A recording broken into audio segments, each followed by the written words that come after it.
Okay, what we got here is a 2006 Honda, and every time you try to get with throttle,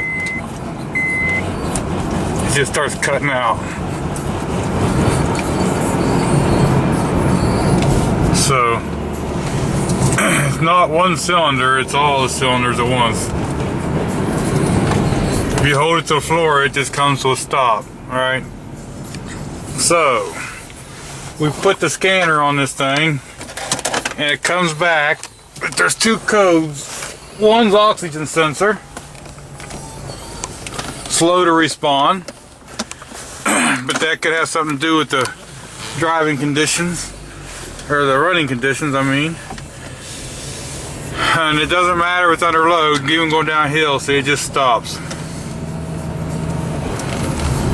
Now, it sets off another code just for the variable valve timing oil pressure setting unit.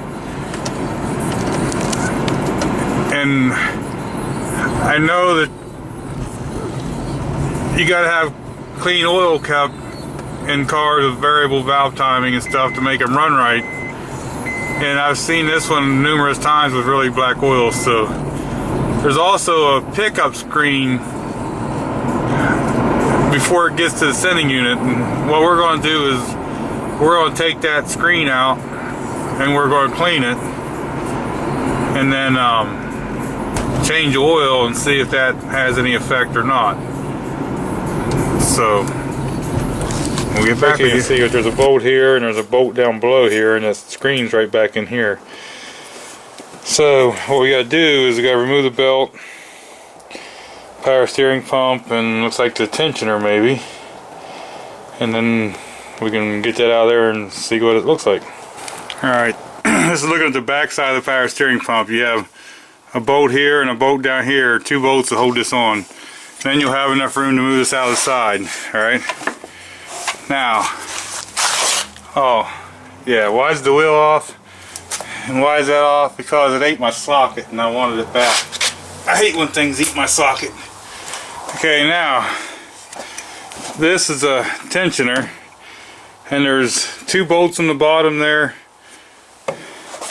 and one bolt there in the middle that you got to take out, and this tensioner comes off. So now what we're getting into is we want to get this cover off right here. Alright guys, now there is where the screen is. Here's the screen. It does have, I don't know if you can see that or not, it does have quite a bit of stuff on there. It's not quite as bad as I was expecting, but the oil comes in, gets screened through there, and then gets kind of it's like an extra little filter like. So we're going to clean this all out real good and wipe that port out as well as we can. Like I say, we'll clean the screen really good and put it all back on, and then we'll go from there and see what happens. Okay, what I've done so far is I sprayed just a wee little bit of brake cleaner on the screen and down there, let it set for a minute just to eat anything up. I was trying to be careful not to get it on this black gasket, but then I blew it out really good with air, and then I sprayed WD-40 all through it and flushed it with it, because that's just what I had here. Now I started to do this, and then I thought maybe I should show you. Whenever you do this, you got to clean out whatever you can in that passage. Oops, blurry. I don't know if you can see right here in this corner all the black stuff that's inside there. Oops. Alright, where'd you go? See all that crud? You gotta make sure you get as much of that out of there as you can. If not, it's just gonna float back up there and plug your screen up again. So let me finish cleaning this out as best I can. Okay, I've cleaned that port out as best I can. I've wiped this gasket surface off as best I can. Now we're getting ready to put the cover plate back on. And they just hold it up there, put the two screws in, and just, they're small bolts that don't over tighten. Okay, now we're going to take this piece off. And there should be 3 bolts in the back, I believe. And there should be another screen inside there. And your oil sending, or oil pressure switch and stuff is in there too. So we're going to tear into that. Okay, I took these 3 bolts out of the back of this, and I showed you that was, I don't know if you can see where that bolt is on or not, but right down there. But anyway, this is what we're going to attempt to clean next. This is the actual solenoid, and I can see a lot of crap down in here. There's a screen right in here, and it does look like it's pretty dirty. So we're going to clean that out and go from there. Okay, and on this thing here is that solenoid and oil sending unit. And this is what the code was coming back to. And I'm hoping because that filter screen was stuck or plugged up. One thing you want to remember to do is you had all these wires unhooked. So you want to hook them back.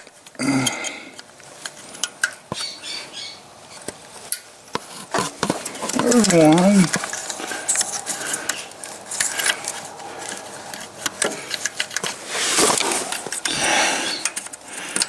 Okay.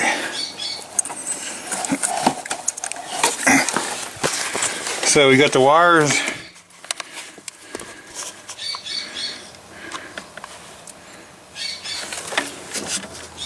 Here we got the wire here and the wire here hooked back up. We've got the 3 bolts back in and tight, and that's on a rubber gasket. Like anytime you tighten something like that down, you want to make sure you go evenly. Don't tighten one of them all the way and then try to tighten the others. So just in little increments until they're tight. I think it was 7 or 10 foot-pounds, or inch-pounds, I mean. Or I don't remember what it was, but anyway, we're going to install the oil and filter and see what we got. Okay.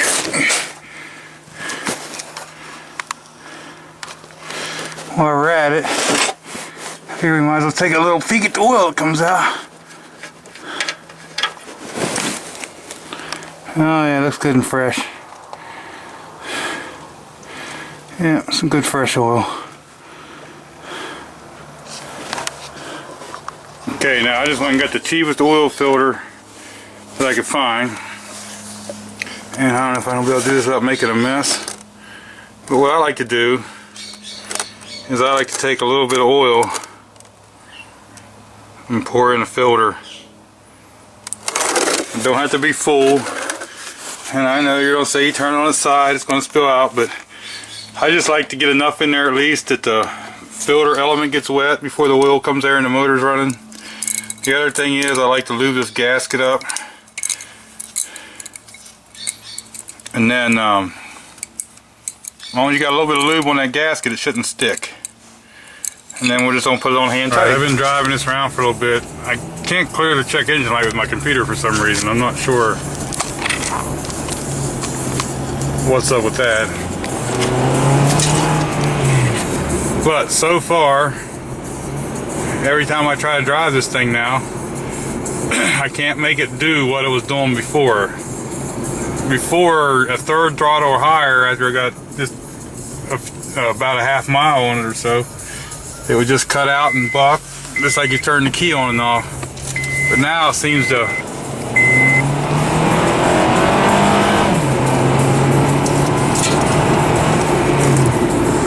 do pretty good now. So, seems how they don't have no gas in it. I'm gonna tell them they can have it. The check engine light should go off itself unless there's something else. But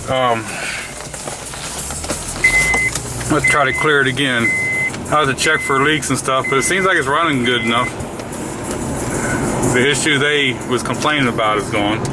I said I have to try to clear that check engine code with the computer, and then let them have it and go from there. See if the light comes back on or see what happens. I think it'll be alright.